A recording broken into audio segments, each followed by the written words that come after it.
जय श्री राम। अब मैं काशी के विश्वेश्वर नामक ज्योतिर्लिंग का महात्म्य बताऊंगी, जो महापात का निवारक और नाश करने वाला है। इस भूतल पे कोई भी वस्तु दृष्टिगोचर होती है तो वह सच्चिदानंद स्वरूप निर्विकार एवं सनातन ब्रह्म रूप है। अपने अद्वैत भाव में ही रमने वाले उन अद्वितीय परमात्मा में कभी एक से दो हो जाने की इच्छा जागृत हुई। फिर वे ही परमात्मा सतगुरु रूप में प्रकट हो शिव कहलाए।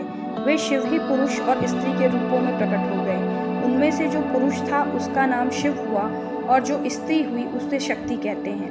उन चिदानंद स्वरूप शिव और शक्ति ने स्वयं अदृष्ट रहते हुए भी स्वभाव से ही दोनों चेतनों प्रकृति और पुरुष की सृष्टि की। उन दोनों माता पिताओं का उस समय सामने ना देख के वे दोनों प्रकृति और पुरुष महान संशय में पड़ गए।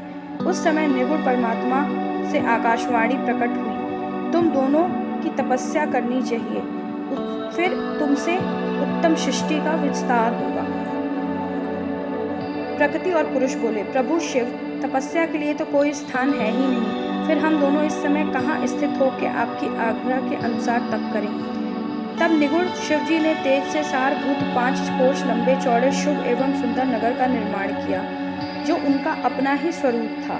वह सभी आवश्यक उपकरणों से युक्त था। उस नगर निर्माण करके उन्होंने उस दोनों के लिए उसे भेजा। वह नगर आकाश में पुरुष के समीप आके स्थित हो गया। तब पुरुष श्री हरि ने उस नगर में स्थित होके सृष्टि की कामना से शिव का ध्यान करते हुए बहुत वर्षों तक तप किया। उस समय परिश्रम के कारण उनके शरीर से श्वेत जल की अनेक धाराएं प्रकट हुई, जिससे सारा शून्य आकाश व्याप्त हो गया। वहां दूसरे कुछ भी दिखाई नहीं देता था। उसे देख के भगवान विष्णु मन ही मन बोल उठे, ये कैसी अद्भुत वस्तु दिखाई देती है। इस समय इस आश्चर्य को देख के उन्होंने अपना सिर हिलाया। जैसे ही उन्हें प्रभु के सामने ही उनके कानों से मणि गिर पड़ी। जहाँ वह मणि गिरी वह स्थान मणिकर्णिका नाम महान तीर्थ हो गया। जब जल राशि में वह सारी पंचकोशी डूबने लगी और बहने लगी, तब निगुण शिव ने शीघ्र ही उसे अपने त्रिशूल के ऊपर धारण कर लिया। फिर विष्णु अपनी पत्नी प्रकृति के साथ वहीं सोए। तब उनकी नाभि में से एक कमल प्रकट हुआ और उस कमल से ब्रह्मा उत्पन्न हुए। उनकी उत्पत्ति में भी शंकर का आदेश ही था। तदंतर उन्होंने शिव की आज्ञा पाकर अद्भुत सृष्टि आरंभ की। ब्रह्मा जी ने ब्रह्मांड में 14 भुवन बनाए। ब्रह्मांड का विस्तार महिषियों ने 50 करोड़ योजन का बताया है। फिर भी भगवान शिव ने यह सोचा कि ब्रह्मांड के भीतर कर्मपाश से बंधे हुए प्राणी मुझ तक कैसे पहुँचेंगे, मुझे कैसे प्राप्त करेंगे। यह सोच के उन्होंने मुक्तिदायिनी पंचकोशी को इस जगत में छोड़ दिया। यह पंचकोशी काशी लोक कल्याणदायिनी है, कर्म बंधन का नाश करने वाली है, ज्ञानदात्री तथा मोक्ष को प्रकाशित करने वाली मानी गई है। अतएव ये शिव को बहुत प्रिय है। उन्होंने स्वयं परमात्मा अविमुक्त लिंग की स्थापना की। अतः उनके अंशभूत हरे, तुम कभी भी इस क्षेत्र का त्याग नहीं करना। ऐसा कह के भगवान हर ने काशीपुर को स्वयं अपने त्रिशूल से उतार के मृत्युलोक जगत में छोड़ दिया। ब्रह्मा जी का एक पूरा दिन होने पर जब सारे जगत का प्रलय हो जाता है, तब भी निश्चित रूप से काशीपुर का नाश नहीं होता। उस समय भगवान शिव ने इसे त्रिशूल पर धारण कर लेते हैं। तब ब्राह्मण द्वारा पुनः नई सृष्टि की रचना की जाती है और वो फिर से इसी भूतल पर स्थापित कर देते हैं। कर्मों का कर्षण करने से ही उस पुरी को काशी कहते हैं। काशी में अविमुक्ति लिंगेश सदा विराजमान रहते हैं। यह महापात की पुरुषों की भी मोक्ष प्रदान करने वाला है।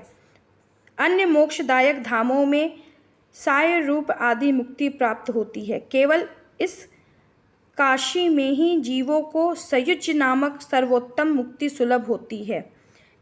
जिनकी कहीं भी गति नहीं, उनके लिए वाराणसी पुरी ही गति है।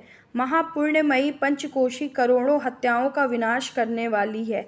यहाँ समस्त अमरगण भी मरने की इच्छा करते हैं, फिर दूसरों की बात ही क्या कहें।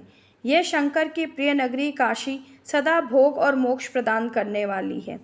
कैलाशपति, जो भीतर से सतगुणी और बाहर से तमोगुणी कहे गए हैं, कालाग्नि रुद्र नाम से विख्यात हुए। वह निगुण होते हुए भी सगुण रूप में प्रकट हुए शिव हैं।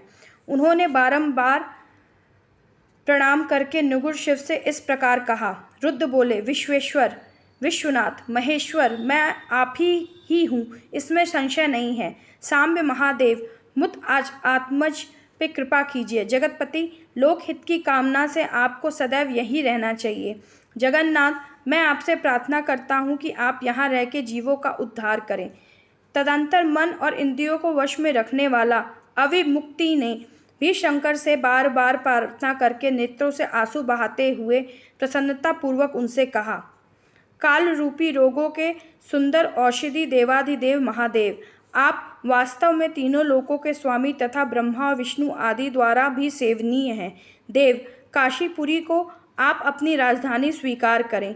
मैं अचिंत्य सुख की प्राप्ति के लिए सदा यहाँ आपका ध्यान लगाए स्थिर भाव से बैठा रहूँगा। आप ही मुक्ति देने वाले तथा संपूर्ण कामनाओं को पूर्ण करने वाले हैं, दूसरा कोई नहीं। अतः आप परोपकार के लिए उमा सहित सदा यहाँ विराजमान रहें। सदाशिव, आप समस्त जीवों का संसार में सागर से पार करें और अपने भक्तों के कार्यों को सिद्ध करें। जब विश्वनाथ ने भगवान शंकर से इस प्रकार प्रार्थना की, तब सर्वेश्वर शिव समस्त लोकों का उपकार करने के लिए वहाँ विराजमान हो गए।